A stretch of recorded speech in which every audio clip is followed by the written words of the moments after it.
Today we're going to get a start on the next build. This is a 1980 Caprice that I had previously LS swapped. There's some stuff in the LS swap I want to fix up, but the main focus is the Turbo 350 that is no longer any good. It's coming out. It's going to get an NV 3500 5-speed. We're going to put a Mustang 8.8 rear end in it with, I think it's got 430 gears in it, so that should turn some big tires pretty nice.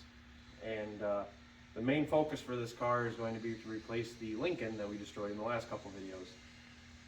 This is going to be the new Gambler rig, and I want to do gamblers in other states like Wyoming and Tennessee and stuff like that. So we're going to try and make it as capable as possible. So if that's something you're going to be interested in, then follow along and come with me while we turn this 1980s grandma car into a off-road machine. I'll bring you in here. You can kind of see some of the stuff that we got to work on. Come on the other side here. So as you can see, she'd been on fire once. I had a fuel line return here leak profusely on the header at ignite and burn my wiring harness. Amazingly enough, the wires inside the harness were alright. It was just this speed density sensor here, and one injector got nipped. But I'm going to order an eBay harness. I made this one, and there's some stuff I don't like about how I did it. So I'm going to order an eBay harness and rework all of this. eBay harness, and I've got to change the oil pan because it's got the truck pan on it yet, and it hangs way too low. I have a 6-liter I want to swap into this eventually, but I have no idea how many miles are on this 5.3. Got it in a parts truck, and the engine really doesn't owe me anything. I've got a sloppy stage 2 cam that I slammed into it, and I think we're just going to see how long the old 5.3 here is going to last, and then once it gives up the ghost, I got a 6-liter we can put back in it again. But like I said, the main focus is going to be the transmission and the rear end. I actually daily drove this car for about a year, not quite, probably 6 months, and it was pretty good to me up until the transmission went out. So yeah, I think it should be a good gambler car, and let's get to work.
Make sure we give her the old shake test. Yeah, I ain't going nowhere. And up we go.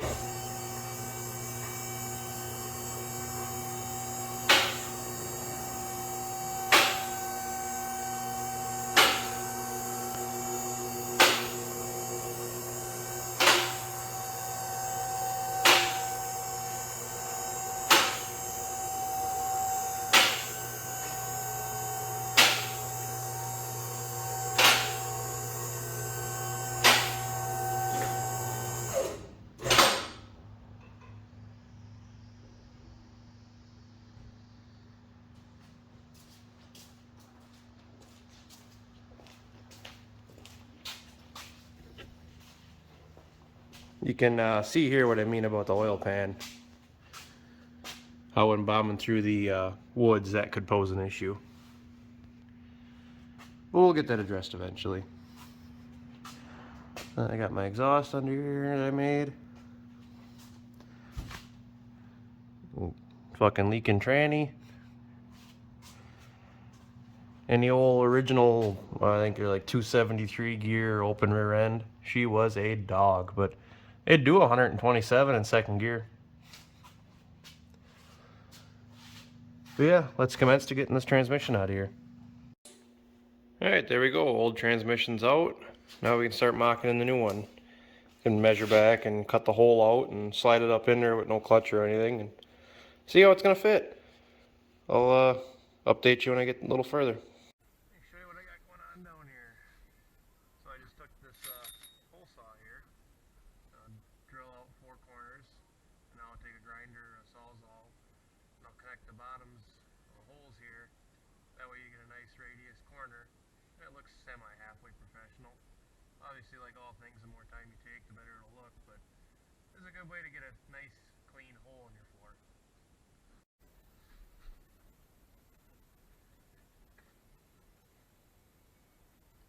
See if I can't light the inside of the car on fire while I'm at it.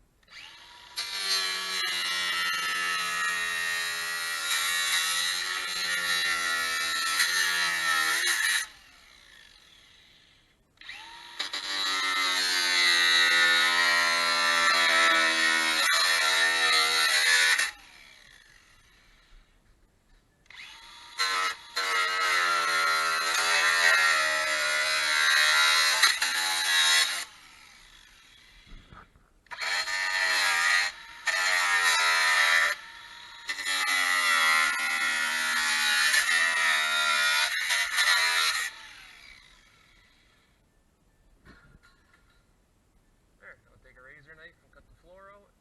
Nice little hole. You can clean this up with a flapper disc. It'll look factory. Well, I got it thrown up in there. You can see the hole lines up pretty good with the where the shift lever goes in the top of the trans. I had to pull that out, sitting over there. And that'll go back in through the car. But I tell you, this transmission was meant to be in this car. This is the trans mount off of the Turbo 350 that came out of the car, bolted right onto the NV3500. And all I had to do was move the trans crossmember back 1 set of holes, and I'll make a little bracket in here or something to extend this out and bolt that other side in. But it lined right up. Now I just gotta order all my clutch shit, and I got a set of pedals out of a IROC Z Camaro, and I can make a master work and then get an internal slave.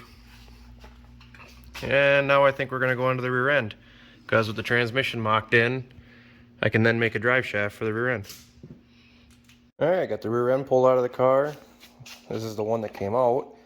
This is the one going back in. Again, it's a 8.8 out of a Fox Body Mustang. And I got to get some axle shafts for it yet, do the 5-bolt conversion. That's easy, it's just Ranger axle shafts out of a junkyard. I think it's 2 short side shafts. And I got to cut the spring perches off of this axle and weld them back onto this one, and then change over the soft line there so it goes back in the right spot. Then once it's in the car, I got to figure out some shock mounts, but I'll worry about that after it's bolted in. So yeah, I'm going to get to cutting and moving stuff over, and I'll update you once it's back in the car.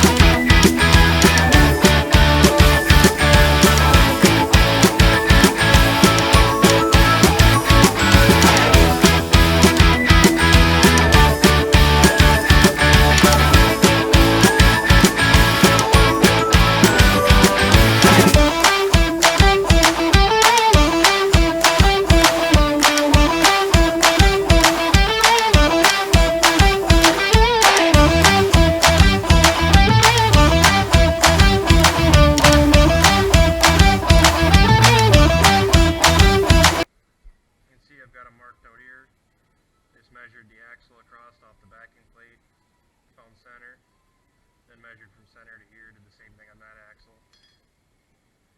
So I can go on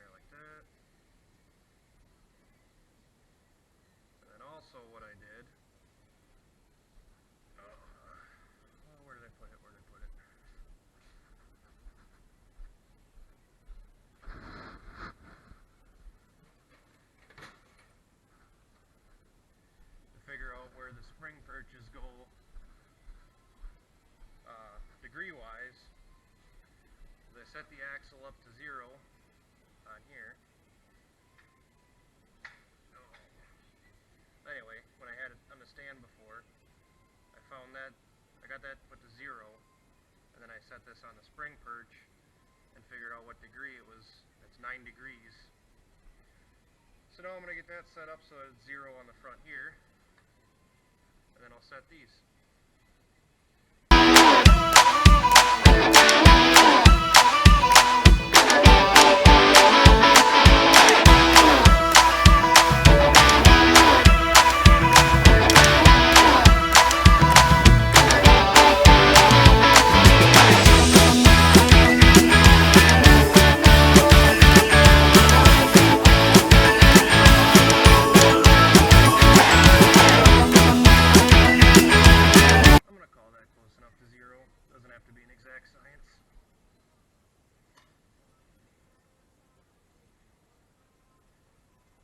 And then I can set it on here.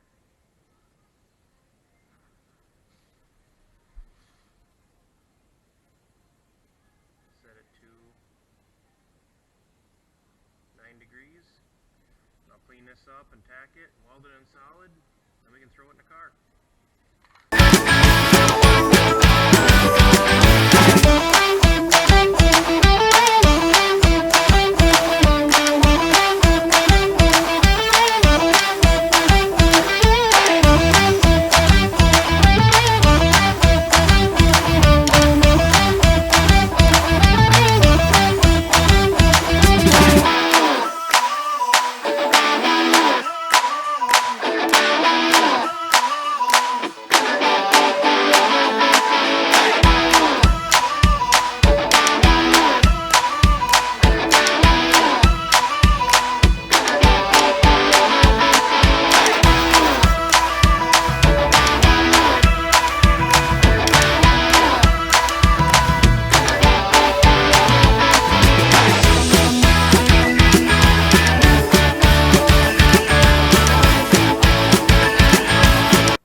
I ran out of gas, so we're rocking the old flux core today.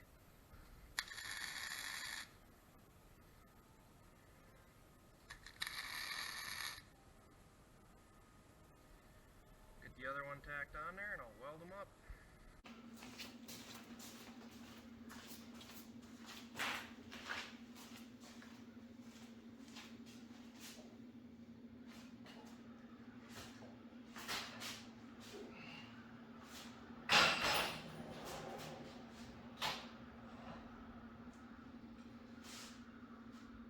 Don't try that at home, kids. Always get a buddy.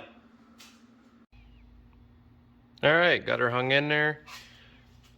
Like I said, I gotta make some shock mounts. It'll come off of here. Bolt them onto it.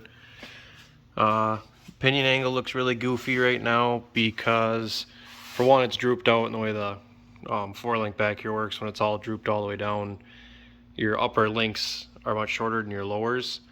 So the drastic change here makes your pinion droop when it's way low. It'll be up about 1 inch, will be full droop on the shocks, and then it'll be up a couple more inches yet at ride height. We're not lifting it yet. I'm just getting the drivetrain ironed out so that I know that the rear end's good, trans is good, etc. And then I'll worry about lifting it. I've got my adjustable links here if I have to adjust this at all. But that will have to be after it's lifted, because those links are at their full shortest. They're still 1 3/4 inches longer than these to compensate for the lift. So yeah, we're just gonna run it for right now the way it is. I mean, if it eats a U-joint, so be it. But yeah, kind of at a standstill now. I got a few more things I can button up on here, but now I gotta order some parts. So I think that'll be it for this video. Thank you guys for watching again. Like, comment, subscribe if you want to follow along, and I'll see you next time.